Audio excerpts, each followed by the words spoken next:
In 1906, the San Francisco Bay Area was a bustling metropolis on the rise. The gold rush had sparked an explosive economy, giving birth to a city that pulsated with energy. Skyscrapers reached for the heavens, and streets buzzed with the sound of streetcars carrying hopeful residents seeking fortune and prosperity. A burgeoning population, eagerly swelling to over 400,000, sought their piece of the American dream in a landscape that promised wealth and opportunity. But beneath this facade of growth, the ground itself was restless. For months leading up to April 18th, people in the Bay Area had felt subtle tremors, nature hinting at fury to come. On that fateful morning, the city lay in stillness, veiled in a light morning fog. At exactly 5:12 a.m., without warning, the earth unleashed its wrath. A powerful earthquake struck, registering a staggering 7.9 on the Richter scale. The ground shook violently, buildings swayed, and entire structures crumbled in an instant, as if they were made of mere sand. The thunderous crack of the earth echoed, drowning out the gasps of shock and horror. Streets split open, swallowing streetcars whole. Fire erupted almost immediately from broken gas lines, painting the dawn sky with flames and ash. Chaos reigned. People stumbled through the wreckage, struggling to comprehend the destruction surrounding them. They were engulfed by dust, and the screams of the injured filled the air. The city, once a symbol of hope and ambition, now resembled a battlefield. Within moments, fires threatened to turn the trembling ruins into a raging inferno. The elegant architecture of the early 20th century metamorphosed into a graveyard of dreams. Rescue operations commenced, but the scale of need was staggering. Thousands were left homeless, seeking refuge from both the earthquake and the encroaching fires. With the city's infrastructure in shambles, firemen and volunteers worked tirelessly, but they were no match for the flames that devoured blocks of homes and businesses. By the end of the day, more than 80% of the city was in ruins. As the sun set that evening, the smoldering remnants of San Francisco told a stark story. Over 3,000 lives were lost, and countless more were forever altered. Survivors gathered, their faces etched with grief and disbelief. Yet, amid the devastation, humanity's resilience flickered. They began to ponder not just the question of survival, but also of rebuilding. But rebuilding would come at a cost. Land developers, eager to capitalize on the disaster, set their sights on the charred remains. Greed intermingled with desperation as the struggle for space in this devastated city intensified. Who would control the future of San Francisco? As plans emerged for reconstruction, dark questions loomed. Would this be a chance for the people, or a pathway for profit-driven interests to reshape the city? The stakes were high. The battle between the community's needs and the insatiable desire of developers was about to heat up. How would the residents of San Francisco reclaim their city from the ashes? Would the greed of land speculators overwhelm the spirit of reconstruction? The answers lie in the next chapter of this gripping saga as the city embarks on a quest for its rebirth. Chaos reigned in San Francisco after the earthquake struck. The tremors ceased, but a new disaster ignited. Fires, sparked by ruptured gas lines, erupted across the city within moments. These relentless flames transformed the landscape into a hellscape. From the waterfront to the hills, structures crackled and crumbled. Within just 3 days, the fires consumed over 28,000 buildings, turning homes, schools, and hospitals to ash. The inferno became a creature of its own, fueled by the very wood that built the city. Imagine a skyline silhouetted against a raging orange glow. The burning heart of San Francisco throbbed with heat, smoke billowing into the sky for miles, visible from across the bay. Rescue teams rushed to save lives, but many were trapped in the fiery onslaught. The devastation was staggering. An estimated 3,000 souls lost, a number that echoed in the hearts of survivors. But the tragedy didn't stop at death. The quake and subsequent fires left over 250,000 people homeless. Families were torn apart. Friends searched through the wreckage for loved ones, while makeshift camps sprang up in parks and open spaces, filled with those stripped of their belongings. Relief efforts began promptly, yet the scale of the disaster overwhelmed even the most organized responses. Local organizations scrambled to provide food, water, and shelter, but the chaos was dizzying. The Red Cross, witnessing a crisis of such magnitude, dispatched volunteers from across the country. But resources were limited, and supplies dwindled under the insatiable demand. Coordination faltered, communication lines were down, roads were impassable, and fresh provisions became a high-stakes game of survival. In the shadows of the tragedy loomed a stark question: how does a community pull itself from the brink? Amidst the wreckage, whispers of greed stirred. Developers, eyes wide with opportunity, began to plot their next moves. They saw a city broken yet ripe for rebuilding. Some residents sought to restore what they had lost, but for others, the disaster was a blank canvas, a chance to create a new San Francisco, one built on profit and expansion. The complexities of aid and reconstruction soon collided with the aspirations of these land magnates. Advocacy groups emerged, rallying to protect the rights of the displaced and to ensure that recovery wouldn't just be a cover for exploitation. This sparked a fierce debate. Should the city rise back up as it was, or should it transform into something entirely new? The quest for a better city had begun, but at what cost? With lives shattered and hearts bruised, the community faced a dilemma that would shape their future. Would they unite against the creeping influence of greed, or would they succumb to the allure of a fresh start built upon the ashes of their past? The rebuilding of San Francisco hinged on this pivotal choice, challenging the very essence of what it meant to reclaim their home.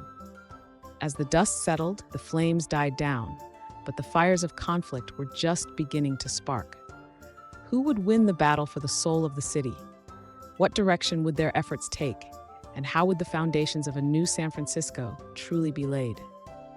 In the wake of the 1906 earthquake, the dust was barely settling when a new battle began: the struggle over San Francisco's future.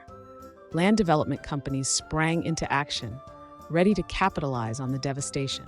They saw not rubble, but a blank canvas riddled with opportunity. As displaced families wandered through the ashes of their homes, these companies rushed to buy up the prime land that had once been thriving neighborhoods. Political figures, like Mayor Eugene Schmitz, were swept into the fray. The mayor, with close ties to real estate magnates, found himself navigating a storm of competing interests. He advocated for rapid reconstruction, promising progress while sidelining the voices of those affected. Schmitz's administration faced fierce criticism from citizens yearning for transparency and equity in the rebuilding process. The people had lost everything and now grappled with a system that seemed poised to profit from their despair. The vision for a new San Francisco hung in the balance. Yet, developers shaped the narrative. They pitched their grand plans for modern, upscale housing, enticing investors with glossy brochures. But there was a catch. The new city was being designed without input from those most affected. Speculation spiked, driving property prices upward. Wealthy investors envisioned a new skyline, one that would distance itself from the working-class neighborhoods that had been there before. Amidst this scramble for land, the social fabric of San Francisco began to fray. The once diverse demographics started shifting as lower-income families struggled to find affordable housing amid soaring rents. Upper-class enclaves emerged, while the displaced found themselves in increasingly marginalized areas, far from their original communities. The promise of a quickly rebuilt city clashed with the reality of growing inequality. As houses of cards rose from the ashes, the standard of living for many plummeted. The city, designed to embody the American dream, now threatened to become a nightmare for those left behind. Activism surged, protesters gathered, demanding that city leaders prioritize the needs of the homeless and restore community ties over fostering greed. Debates raged in town halls and newspapers. Who would truly benefit from the city's resurrection? Was it the developers, or was it the people striving to reclaim their lives? The pressing urgency of housing shortages faced the government's push for rapid development. The tension mounted.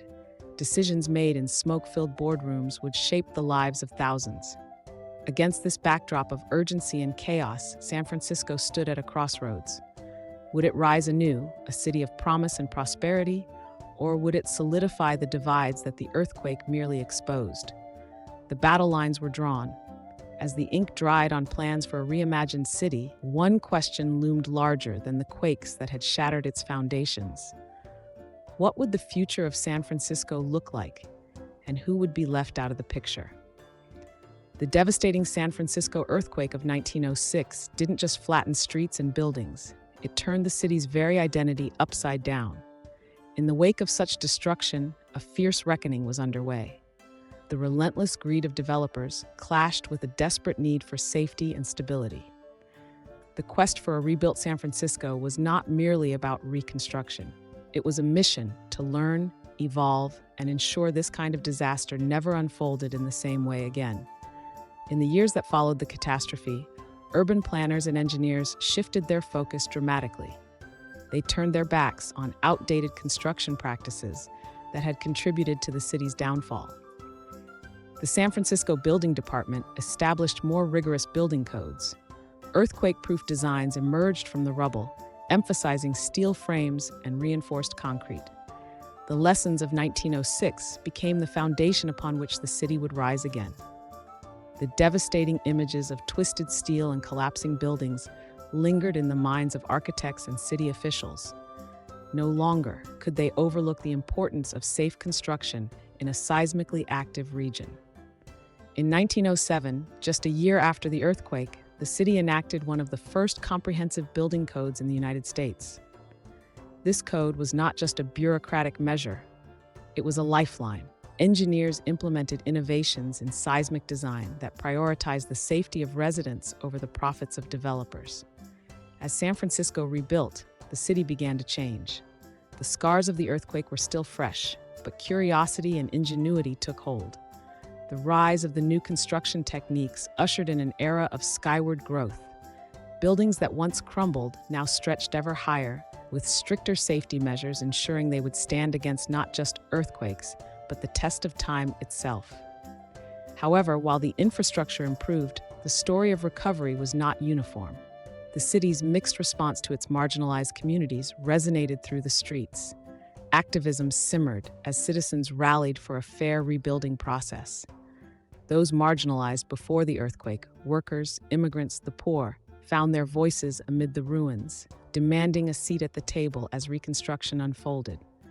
They refused to allow their plight to be overshadowed by the allure of swift profit. Their fight laid the groundwork for a city that sought not only to rise from ashes, but to rise together. The impact of the 1906 earthquake echoed beyond San Francisco, influencing disaster preparedness worldwide. Cities that faced the specter of natural calamities turned their gaze to the Bay Area. They studied the aftermath, how a city could fall apart so quickly, yet stand up so resolutely. In the decades that followed, lessons learned from San Francisco seeped into the strategies adopted as cities prepared for disasters. Emergency protocols took shape. Training exercises for first responders became common practice.